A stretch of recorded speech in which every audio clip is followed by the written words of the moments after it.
bad thing to turn on the record button at a later date. Okay, so we're recording. So this webinar is sponsored by the UQ Aging Mind Initiative. And our guest speaker today is Catherine Haslam, a professor of clinical psychology at the University of Queensland and the director of Signify, that aims to translate the research of the Social Identity Groups Network into practice.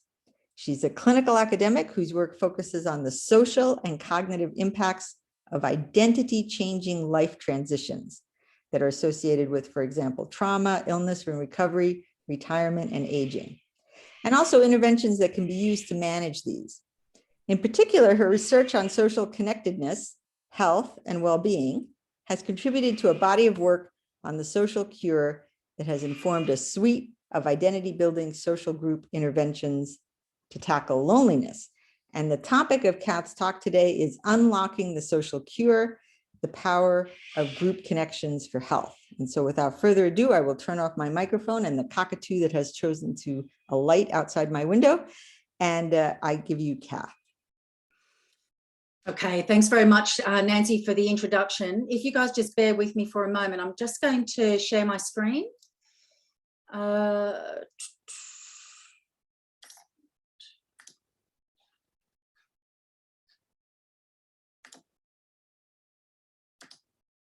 Okay, so can I just first off ask whether everybody can see my screen and my slides? Yeah. Excellent. Thank you very much, guys. And so, yes, as I said, Nancy, thanks very much for giving me this opportunity to speak to you all today. It's a really a great pleasure to join you all in National Seniors Month to talk about our work on the power of social connections. And before we move on, I just want to acknowledge that I'm coming to you from Yagara and Turrbal lands and to pay my respects to elders past and present. This land has been a space for teaching, learning and research for thousands of years before it was ever established as a university campus. And I think acknowledging this history is a really important part of us moving forward and walking together to the path to reconciliation. So back to my talk, I think it's pretty fair to say that we're inundated with health messages on a daily basis, with all of the things that we need to do to manage our health and pave the way for a longer life. We're told to keep moving, to keep mentally active, to stop smoking, to manage our diet, our alcohol levels, regular GP checks to control for things like blood pressure, cholesterol levels, diabetes. This is what we often see in what I call various lists for life, including this one that was actually shared with me and other Queenslanders a number of years back. But we also see these top tips for health in other international sources. This one actually coming from the World Health Organization and one that's actually just been encouraged recently. What I think is interesting about these lists is not what's in them, but what's actually missing in their prescription. As you can see, some of these items here, despite being pretty exhaustive of the many things that we should be doing, it's actually missing one key ingredient that's been shown to be pretty central to our health outcomes, and that's our social relationships. One of the longest running studies of health as we age identified this factor as the one consistent factor that predicts a long and healthy life. This Harvard study of adult development has been running for years, and it is the longest running study of healthy aging. For over 75 years, it's actually been tracking the lives of two groups of men, the well-off and the not so well-off. And now it's actually tracking the lives of their family, children and grandchildren. So within this study, they've been surveying people, and they surveyed these men every 2 years about their lives. They were asking them questions about their marriage quality, their job satisfaction, their general life satisfaction, social activities, their financial status. And every 5 years, they would couple these up and ask them to go through some medical tests, chest x-rays, brain scans, blood tests, urine tests, echocardiograms, you name it, they got it. So when they put all of this data together, and there's a lot of data that they actually had, it was the quality of people's relationships that consistently predicted life expectancy in these men. And that was regardless of how well off they were. So the conclusion that these researchers have drawn, and Robert Waldinger, who you can actually see imaged here, who now runs this organisation, in his TED talk, he actually concluded that the key to a good and long life is other people.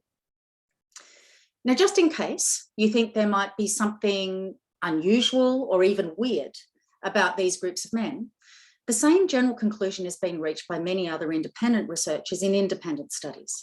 And what I want to show you next are some results of a study that looked at all of these findings from these individual researchers put together. So what the researchers looked at was the effect of a wide range of health behaviours on life expectancy. Things like not smoking, quitting smoking if you've started, managing your diet, not being exposed to air pollution, receiving social support, taking your meds appropriately, exercising, being socially integrated, being physically active on a regular basis, curbing your drinking, so not drinking to excess, and flu vaccinations, which we've learned has been particularly important of late. And what they found when they looked at all of these studies together is what I'm going to show you next. What you're seeing now is the order of importance of these factors for life expectancy, from least important to most important within this set. And top of the list, as you've just seen now, as found in the Harvard studies, are these social factors. And you can see this illustrated here too in the image on the side, where the red bars are referring to those social factors. The only factor that comes close and is equivalent to those with social connectedness is smoking. And social disconnection is a greater threat to life expectancy than is alcohol misuse, physical inactivity, and diet. So what these authors concluded was that people with strong social relationships have a 50% greater likelihood of survival than those with weaker relationships. Now, 50% greater likelihood of survival aren't small stakes. That likelihood of survival are better odds than what we actually see in other health conditions and other health condition contexts. So this is what science shows. But do we as a general public take this health message on board? Well, the simple answer to that question is we don't. Colleagues of mine at UQ actually ran a study to get a handle on the importance that people place on these various factors. And what they found was that while people were generally pretty good at understanding the benefits of physical health behaviours, they were pretty hopeless when it came to understanding the benefits of social behaviours. And so these are the data that I'm going to be showing you here. Up the top here, you can see all of those factors that were identified in that study that drew all of those independent studies together. And the green dots show what the science showed, the order of importance from this meta-analysis of factors for life expectancy. And what you're seeing here now in the red are the rankings from over 500 members of the general public. And what you can see here is what they ranked at the top were things like not smoking and physical activity.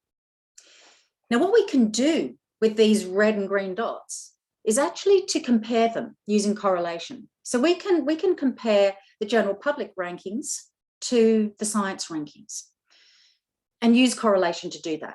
So when the rankings match exactly, then the correlation would be 1. If they don't match at all, then the correlation is 0. And when they're in the opposite direction, then the correlation is negative. So if we just take the rankings relevant to those standard health behaviours that I showed you in those lists for life a few moments ago, when you look at these and you compare them using correlation, what you can see here is that we get a moderate positive result. So a moderate positive association. And what this indicates is that we're not too bad when it comes to judging the importance of these health behaviours, standard health behaviours and medical factors.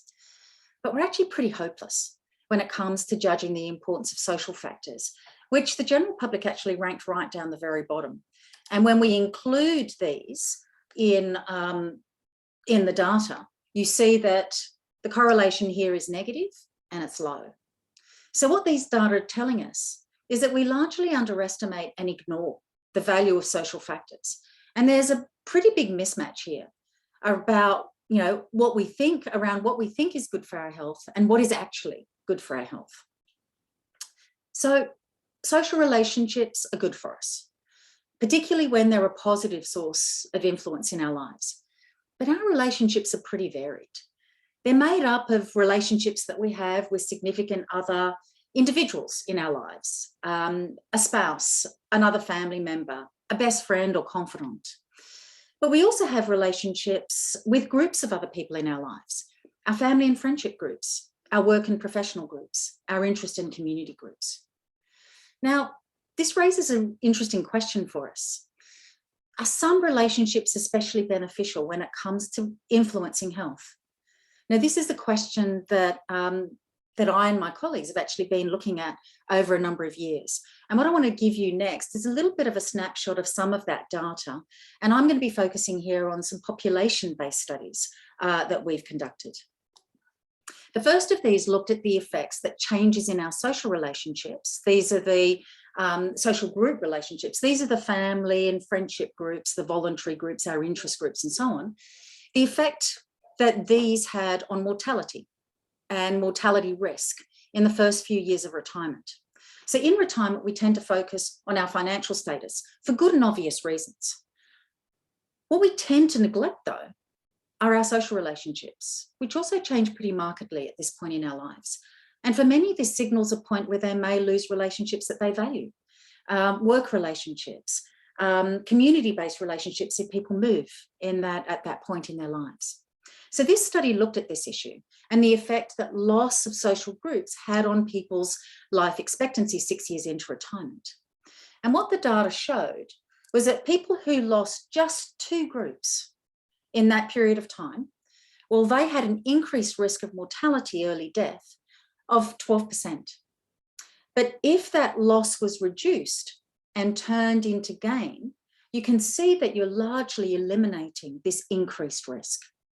In fact, when the researchers, and this study was actually led by one of my colleagues, Nick Steffens at University of Queensland here, when he looked at the data, what he concluded was that with every group that people lost in retirement, there was a 3% reduction in their life expectancy and a 10% decline in their well-being. So what this is telling us is that when we're experiencing life transitions like retirement, investing and thinking about how we remain connected or gain connections is a really important thing to do for life expectancy. So in this second population study, we compared the effect that different types of social relationships had on keeping people mentally alert and active for longer. So we're interested here in brain health and brain function. And our focus here was on comparing people's social group ties, the number and quality of those, with the individual ties that people had, again, the number and quality of those. And when we compared those, threw these variables into the mix, controlling for all factors that we know contribute to cognitive decline as we age, socioeconomic status, gender, age, all of these factors. When we looked at the contribution of these 2 types of networks, 2 types of relationships, what we found was that it was the social group ties that did the heavy lifting when it came to protecting brain health. But the thing that was surprising for us was that these groups were even more important with increasing age. And that's what I want to show you in this figure at the side here. So at the bottom, you've got people's chronological age, and on the vertical axis is their cognitive performance equivalent in years for people with below average, average, and above average social group ties. So if we just focus on this top orange line up here, what this is telling us is that somebody at that lower end of the age spectrum, age 50, with above average social group ties, was performing more like a 46-year-old. So essentially giving them a 4-year saving in their brain health. But at the upper end of the age spectrum, somebody aged 80 with above average social group ties was performing more like a 70-year-old, which essentially equates to a 10-year saving in their brain health. So the take-home message here, I think, is pretty clear. If you want to keep mentally alert and active for longer, don't forget to invest in your group ties. They're going to be important in keeping that aspect of health alive. And we also see a similar effect of social groups on mental health. And these data here were focusing on depression, but in particular depression relapse, which is something that is increasingly common with more bouts of depression or more episodes of depression that people experience, and something that health professionals find quite challenging to manage. So what I'm going to be showing you here are data from people who are aged over 50 who had a history of depression 6 years earlier, a history of clinical depression, 6 years earlier. Those who joined no groups at all in that 6-year period, 40% of them relapsed. But as people became more connected, then their relapse rate reduced, so that by the time people had joined 3 or more groups in that 6-year period, the relapse rate was 15%. So while all social relationships matter, and don't get me wrong, this is not what I'm not turning around and saying that our individual ties don't matter, they matter. But what these data are actually showing us is that our social group connections are particularly important, and they have a particular influence on our health. Now, there's a reason why our social groups have this impact on health. And it starts from the premise that as humans, we're social animals who've lived and have evolved to function in social groups such as these, whether they be our family groups, our faith groups, our interest groups, our sporting groups, and so on. And these groups don't just exist out there in the cloud independent of us. Rather, they're pretty central and integral to who we are, influencing what we think, feel, say, and do in different situations. So a large part of our identity, our sense of self, who we are, actually comes from these groups that we belong to. To illustrate how central these groups are to who we are, just think about the number of times we introduce ourselves to someone new through the groups that we belong to, as us members of the Lee family, us Lions supporters, us Australians, and so on. These groups are what form our social self, what we refer to as our social identity. And it's because our social identity is so central to who we are and so central to what makes us up, that when the group ties that makes this social self break down, then so do we. And we see that reflected in our health. Now, social groups have this power because they unleash a range of psychological resources that are known to impact on health. Social groups, when they're a positive influence in our lives, well, they improve our self-esteem. Research shows that they also improve our sense of control, our sense of belonging in our neighbourhoods and our communities. They also give us access to important sources of social and emotional support. They increase our resilience. They give our lives meaning and purpose. And these are the ingredients needed to enable all of those things that we know contribute to healthy ageing. Things like increasing people's capacities and day-to-day functioning, helping people to feel secure in their relationships, increasing opportunities for social and pro-social participation, supporting autonomy. So if we're interested in helping people to develop these resources and capacities that stem from belonging with groups of others, then clearly building group connectedness and identification has to be part of the solution. So a way of visualizing this is that social identity provides us with a sense of connection and community that gives us access to resources such as support, helping us feel more in control of our lives, boosting our mental health, giving us resilience, and that further strengthens our social identification. What my colleagues have actually referred to here as the virtuous circle of social identification. And when we lose or lack important groups in our lives, then this results in disconnection and loneliness, a sense of alienation that feeds into increasing our sense of distress, dysfunction, and vulnerability, and that diminishes our social self. So as these show, our social connections are precious. They have a huge impact on our lives.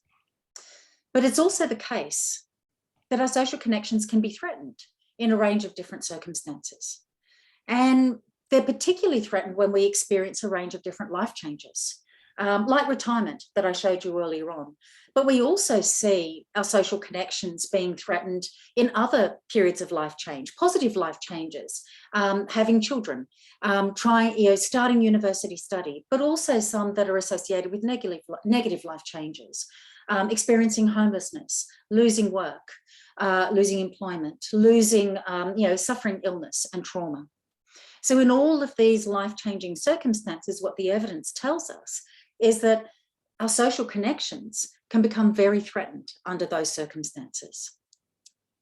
So how can we prevent social disconnection from occurring or manage any negative consequences from social disconnection when they do occur? Now, there are a range of different solutions out there, but there are really two that I want to highlight in the time that I have remaining in this talk. The first is social prescribing. And social prescribing is a pretty prominent approach on which the United Kingdom is leading.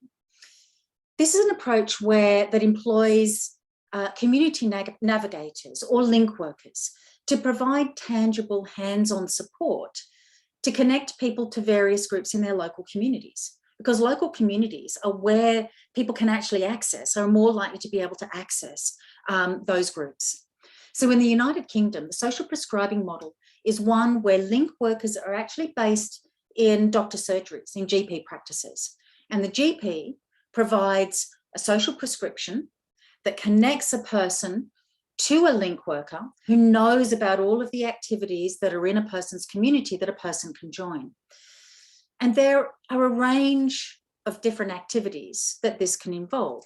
It can involve arts-based groups, such as choirs, voluntary groups, and this is an example of one of those, which is a gardening group, or even activity groups, and this is just a walking and a hiking group. And among the ones that, among my favourites is actually this one that I want to show you a brief excerpt from Portugal. It wasn't actually developed on social prescribing grounds, but as you'll see in this brief video, it actually met the group that got together met the same objectives of social prescribing. And it shows the diversity of, I think what it highlights is the diversity of the meaningful group activities that people can be part of. Just takes a couple of minutes. And because it's in Portuguese, you'll need to just process the subtitles.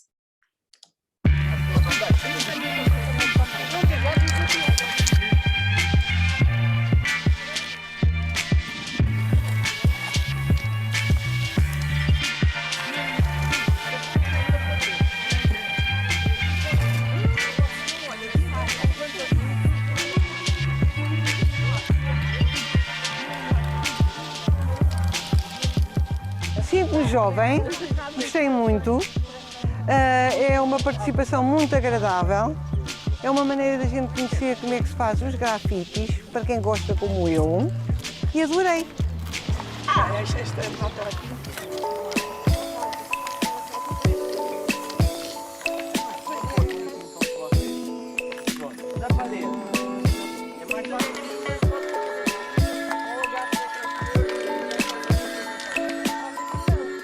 Normalmente eles chegam com uma opinião má sobre o que é a arte urbana ou o grafite porque misturam tudo, ou seja, simplesmente não gostam do tag, não gostam das paredes sujas da cidade e depois aqui nós damos-lhe essa possibilidade de eles perceberem as diferenças, o que é bom, o que é mau, porque também existe, mas pelo menos ficam a entender o que é bom e ficam a entender essa parte boa do que é a arte urbana e os benefícios que traz.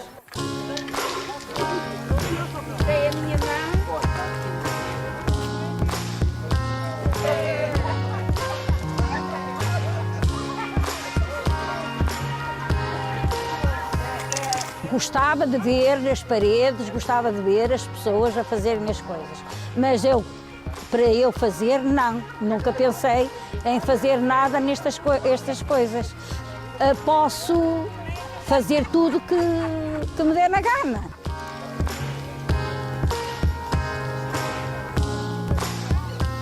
Senti-me maravilhosamente bem, esqueci de tudo lá fora, não me lembrei de nada enquanto estive neste trabalho e foi muito bom, fui muito aliviada.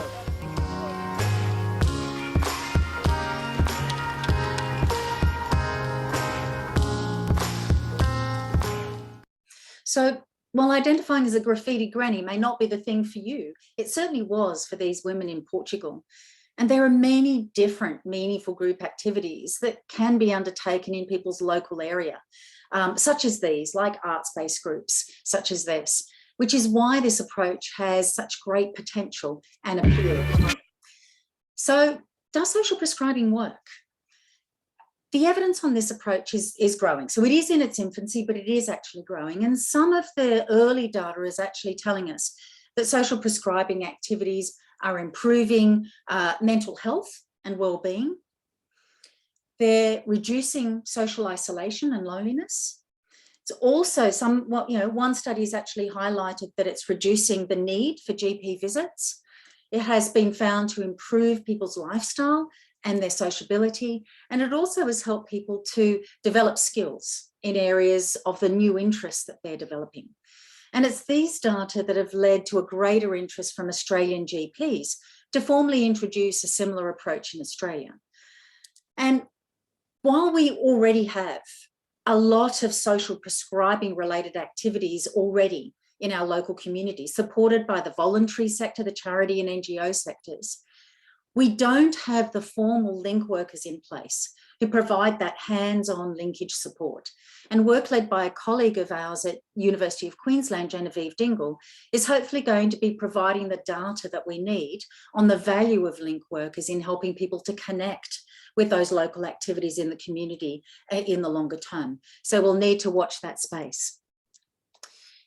So having presented this on social prescribing, you'd rightly ask, if these individual social prescribing activities are doing the job, are looking like they're sort of successful, and some of the early data is supporting this, then why don't we just keep investing in this? Why don't we just keep doing more of the same?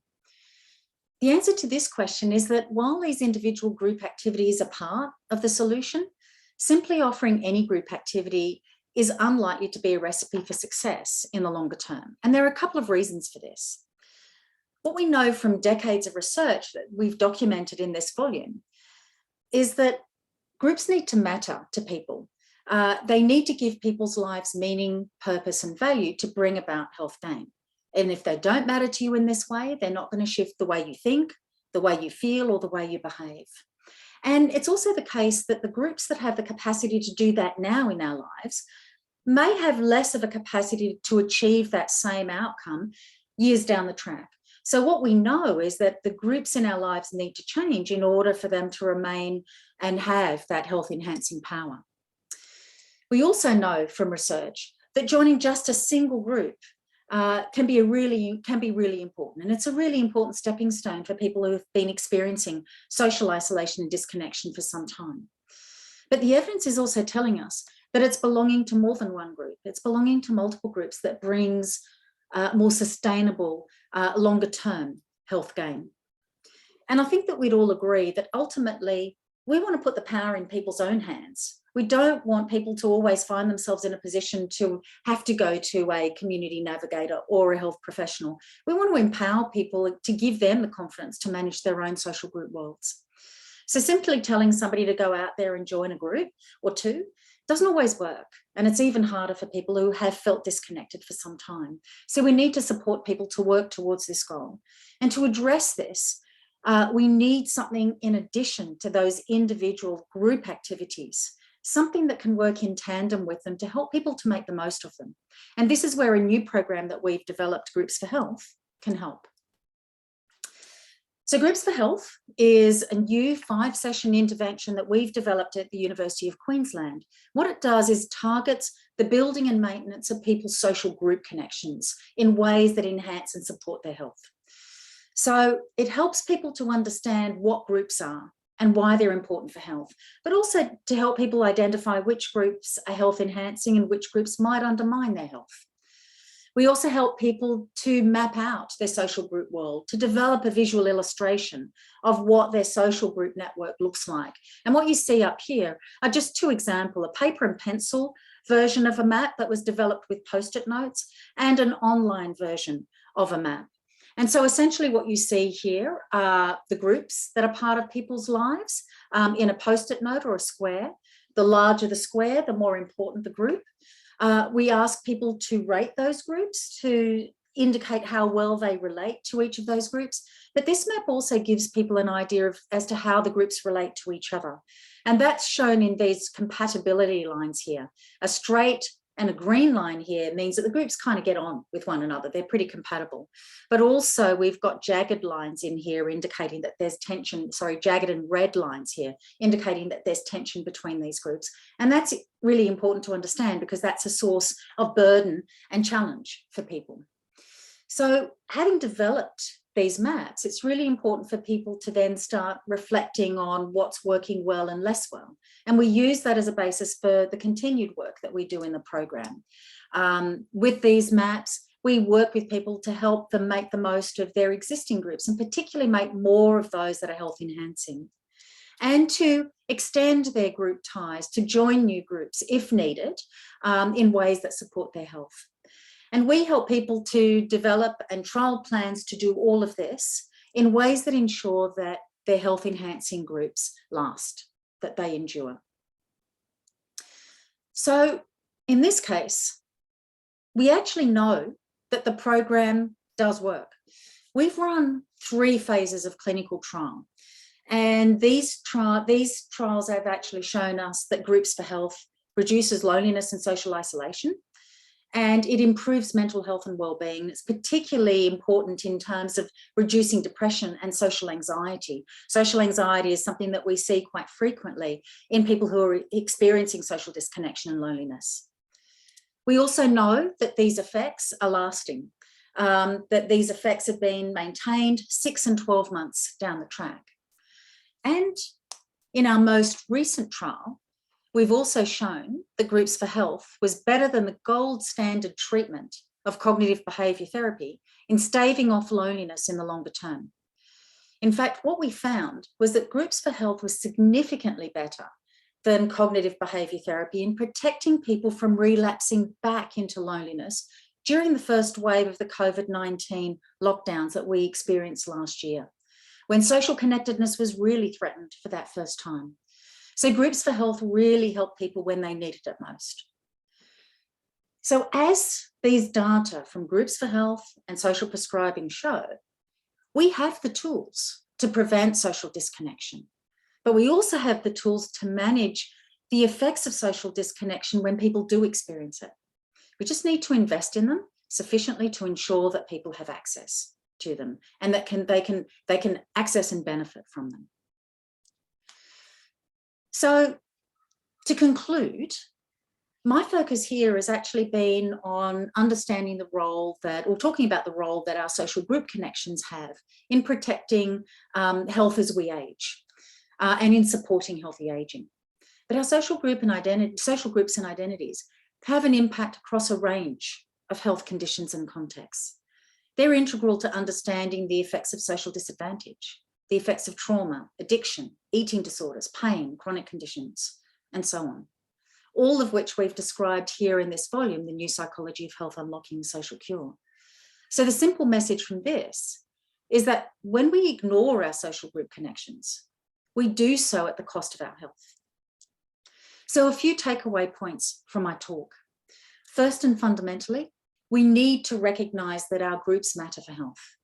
Our ties with other individuals are important, but they're only part of the relationship story. And we do ourselves a disservice if we neglect the resources that can potentially be harnessed by the social groups, through the social groups in our lives. Second, it isn't the case that just any group will do. Groups need to give people's lives meaning and purpose and value to influence their health. And the groups that are going to do this are going to be ones that you share common bonds and a sense of belonging and identification with. And it's really important to learn how to foster and develop these to ensure that our groups are health enhancing. Third, there are many groups out there that have health enhancing potential. They exist in our local communities, supported by the voluntary and charity sectors, also supported by community health services. So we need to know and tap into those local resources. But we also want to ensure that we equip people with the knowledge and skills that they need to make the most of them, which is exactly what Groups for Health provides. So let me finish by thanking my colleagues here who've been instrumental in development of our volume, The New Psychology of Health: Unlocking the Social Cure. many of our members from the Social Identity Groups Network at the University of Queensland, who've been involved in leading or have either led or have been involved in the research that I've described. To thank the organisations who've been part of helping us to translate this work to practice, but also to thank you guys for joining me today and giving me your ear in listening to some of the work that we've been doing on this topic. So thank you. Thank you so much, Kath, for a really inspiring and thought-provoking talk. My pleasure, Nancy. That was really, I love the video of the tagging. Oh yeah, look, it is a neat one. And I think that I wanted to just kind of show it just to give an example that there are so many different ways that we can connect. The key is connecting in a meaningful way. That's fantastic. Okay, so I'm going to go to the chat where I don't have any questions. So I will go to individuals. If anybody wants to just unmute and ask a question, please go ahead and do so. Yeah, hello, Catherine. That was fantastic. Thank you very much for that. Thanks. One thing I'd love to get your opinion on is how do you get rid of the sort of stigma of that feeling like I feel like a bit of a loser because I have to go out and join one of these groups because I don't have any friends. There's a bit of a stigma associated with that, both with young people and older ones. And I'm interested to see how you can decrease that. Yeah, look, I think that that's a really good point, Luke. And the other thing that we often hear in with people reporting back, it's a sense of shame too sometimes that people actually describe because they're thinking, well, all of my friends seem to be doing so well. Why is it that I'm not connected in the same way? So I do think that all of those factors are involved in that. And I think that normalizing this, I know that it's not normal to feel lonely, but there are periods of time that all of us may actually experience this because of all of those life changes that we experience. And so being open about this, talking about this, I know that loneliness has become such a big issue that people are openly discussing their experiences.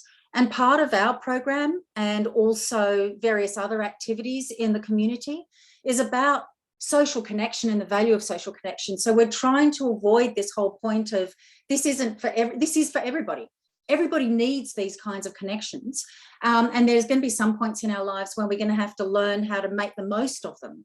So what we try and do through, for instance, Groups for Health, is we try and work with people about, talking to them about ways in which they can work together to overcome some of that thinking and some of that negative thinking. And also hearing from other people, friends who are experiencing similar sorts of things, actually is eye-opening for people, particularly if people are feeling shame. They really believe very strongly that this is a problem that is fundamental to them, that there is something fundamentally wrong with me as an individual. When they hear that other people are experiencing similar sorts of challenges, and that this can go up and down throughout a person's life, it's this kind of realization that, well, actually, maybe I'm not on my own. And as part of Groups for Health, what we also try and do is we say, look, it's not that easy. Social relationships are messy. Social relationships aren't always that easy. And so talking about that and being open about that and recognizing that, I think, is an important part of the story. One of the things that some of our group members actually do is they align with each other. Some of our group members keep the Groups for Health going after we finish. And they use that as a network to kind of sort of keep themselves going, and they say keep themselves honest in terms of the sorts of things that they're doing. But also some of the people who take part in our groups, they go off and sort of find out that they have shared interests, and so they join a group together, and so it just makes it a little bit easier. So I think that within my answer, it's all about being explicit and open, talking about this honestly. Showing that this isn't about any single individual, that this is something that we all experience at different points in our lives. And if we work together, we can overcome this. That's great. So questions are coming thick and fast in the chat. I will just reiterate for people who joined later that this talk and this question session is being recorded.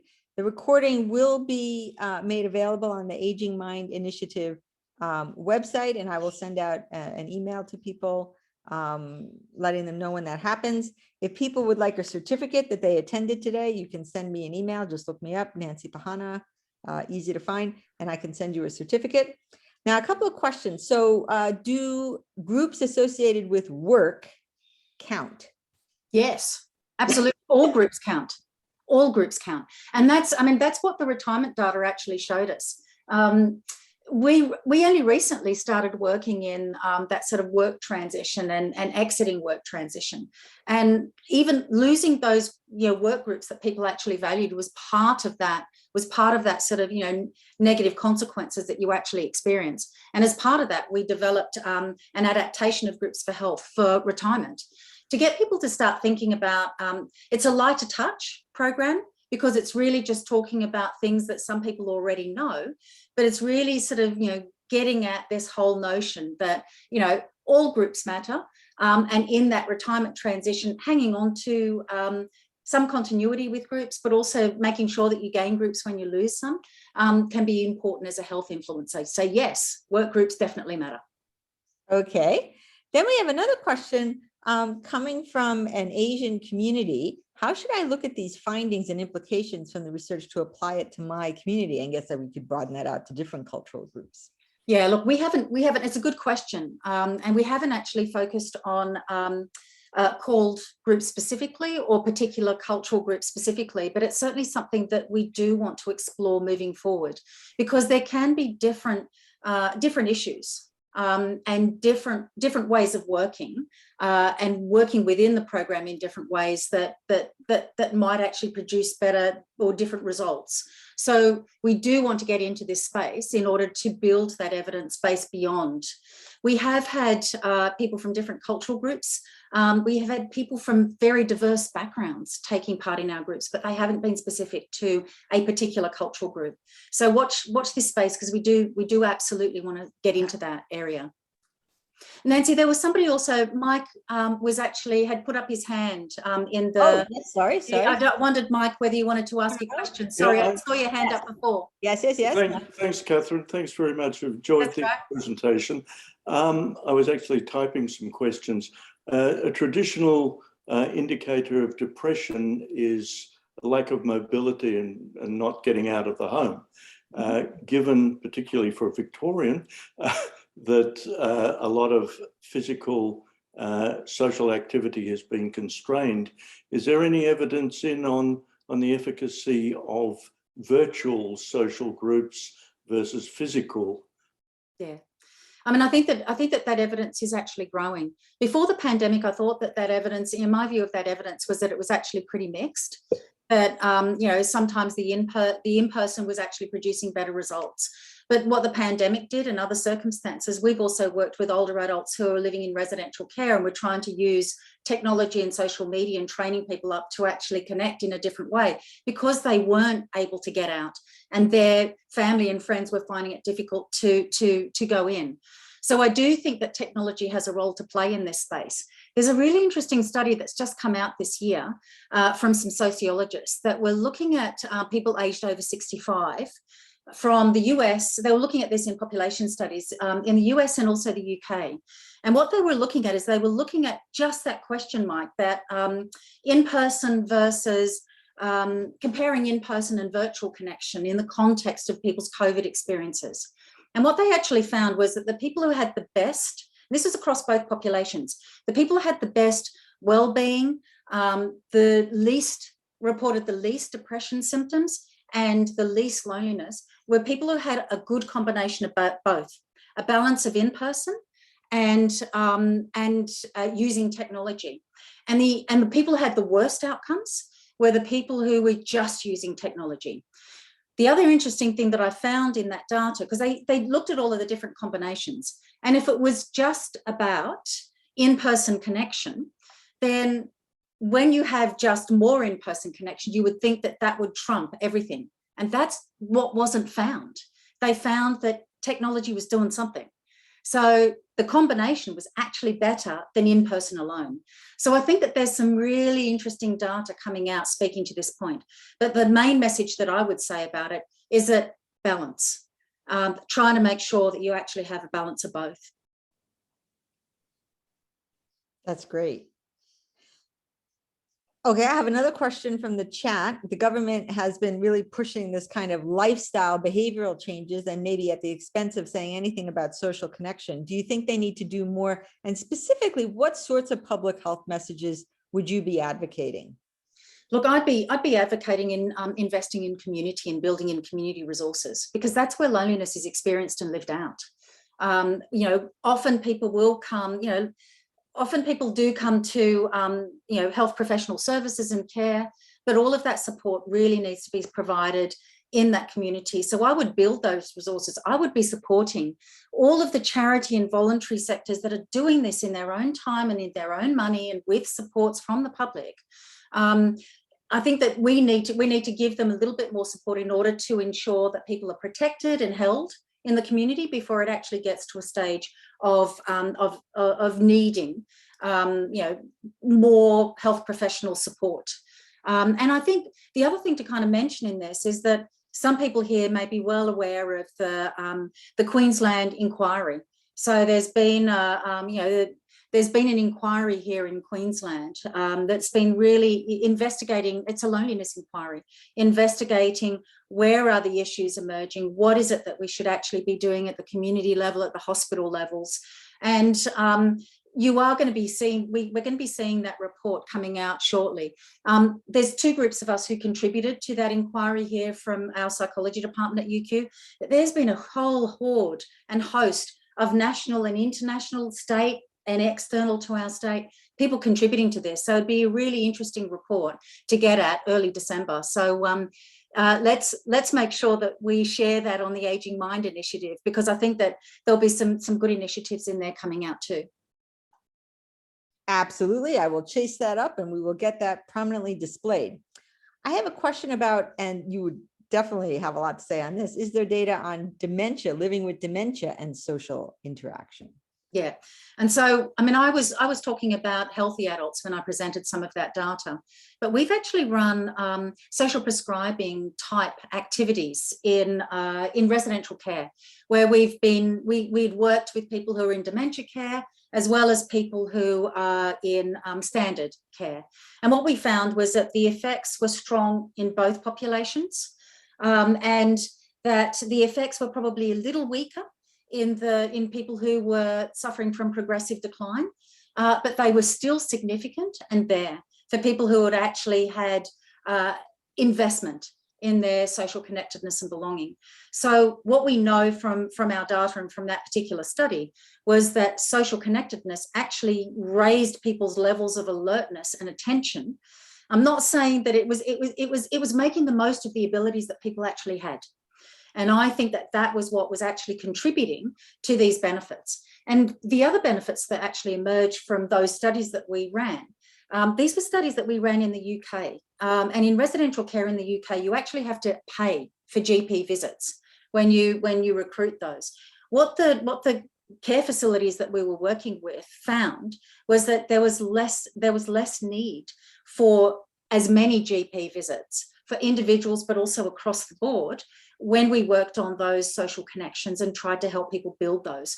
So that's what I think it actually contributes to. It helps people to keep alert to what's going on around them. So it raises that level of alertness and attention because people want to connect. And in doing that, it's helping people to make the most of the abilities that they have. But then the converse is that when people are socially isolated, that puts them at increased risk for dementia and also leads to a host of negative outcomes. Yeah, and look, and I think that as you say, it's not, as soon as we're actually seeing some of the social disconnection, we're also seeing in association with that increased prevalence of chronic conditions and a range of other conditions that we see, increased falls as well. So there's a whole load of other things that kind of come with that, as you say, Nancy. So absolutely. Absolutely. I've run out of questions in the yes, no more questions. What of size versus number of groups? So like, can closeness to fewer group members offset? Yeah, that's an interesting question. It is an interesting question. It's one that we get asked a lot. In my mind, in terms of the evidence that we've seen, different numbers satisfy different people. So the issue is about what is important in and what is satisfying in people's lives. So if a person is feeling that their relationships are still not doing what they should be doing for them, then my interpretation of that is that there's not enough. But some people, we shouldn't be comparing people in terms of the numbers that one person has versus another person, because the number and type and nature of groups for different individuals is going to be satisfying in different ways. So the key here is quality, not necessarily number. Multiple, I would say. I would be saying definitely more than one, but I'm not going to be saying it's 5, 7, 3. I think that it is, as long as there is more than one, and there's certainly, 2 or 3 that people actually have, but that are meaningful and make a meaningful contribution. For some people, that's enough. For others, they might need more. So that's part and parcel of what we work with in Groups for Health. We try and find that happy medium for people. And we also know that different people have, because of their life circumstances, their commitments, and how they live, they're going to have different amounts of time to engage and allow for those group connections. So we need to take those sorts of things into account. So it is a little bit of that balance in terms of what matters for people. So there isn't a hard and fast rule there. I think that's an empowering message, because people have a huge range of interests. People could be interested in, I don't know, bird watching. Yeah, true. In, things that are more traditional group activities, and then things that are less traditional. And so really it's whatever the person is able to engage in. Yeah. I'm going to ask the group one last time. Are there any further? I think there's Sue wanting a question. Hi, Sue. Long time no see. I can't hear you. Turn the mic on. Can you turn your mic on? Sorry, lovely to see you after all these years. Yes, it's lovely to see you too, Sue. Related to that question of group size, I'm wondering to what extent individual friendships, like having best friends that aren't necessarily part of a group, how that feeds into this, their value. Look, one of the things that we actually know is that people who are well connected with individuals tend to also be well connected with groups. So you see a very strong correlation. People who are generally connected are connected in both of those ways. So our work has been sort of focusing very much on those sorts of the value of those group connections, because they're the ones that tend to be a little bit more ignored. We have a lot of interventions dealing with our one-to-one relationships. And so we've just been trying to fill that particular niche. But both of those relationships are important. I certainly wouldn't turn around and say, don't invest in your individual relationships. Those those intimate ties are just as important for us to have. So it's making sure you actually have both. And generally speaking, the corollary works in, we see the corollary in that evidence as well. So if you're not well connected, you tend not to be well connected individually or with other individuals or with those groups. I miss, and thanks for raising that sort of question, the number of people in the group. I missed that sort of that sort of bit. Look, again, that can vary. Some people, you don't need to see groups all the time. You may have a small group network, you may have a large group network. I mean, interestingly too, we talk about teams and partnerships within our network. So you can imagine that as parents, you might be a partnership against the kids, because the kids kind of sort of gang up against you as well. And that is a team. So there are contexts within which a partnership can be seen as a team or a group. So the group size isn't the be all and the end all itself. It's the quality and meaningfulness of that relationship and how you actually perceive it. It's how you engage. Thank you. Great.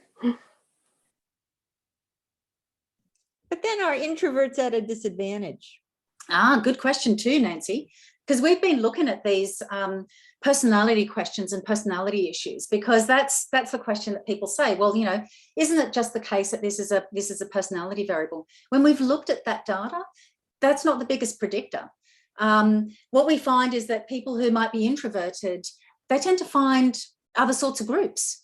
They connect with the chess club or their math group or something like that, which is what some of our student groups, when we've run Groups for Health, have actually highlighted. And the biggest, in fact, it's not personality, but the biggest predictor of how well people can connect is inequality. It's poverty and inequality, because that reduces your opportunities. You have less time, you have fewer connections. It's those sorts of things that are that's a stronger predictor of outcomes in terms of connecting than is personality. May I then? Yeah. I'm just wondering if related to that, the extent of disability and being sort of stuck at home a lot, or not being able to go out and join physical groups as part of that. Yeah, absolutely is, Sue. And I think that this whole issue is about, if we talk about inequality, inequality isn't just about financial inequality, it's about vulnerability. So you're right. All of those factors actually play out.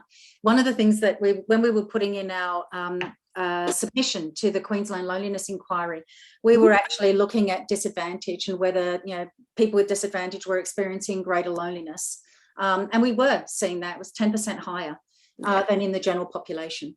So the data are out there and they're supporting exactly what you're saying. Thank you. Fantastic. Any last questions for Kath?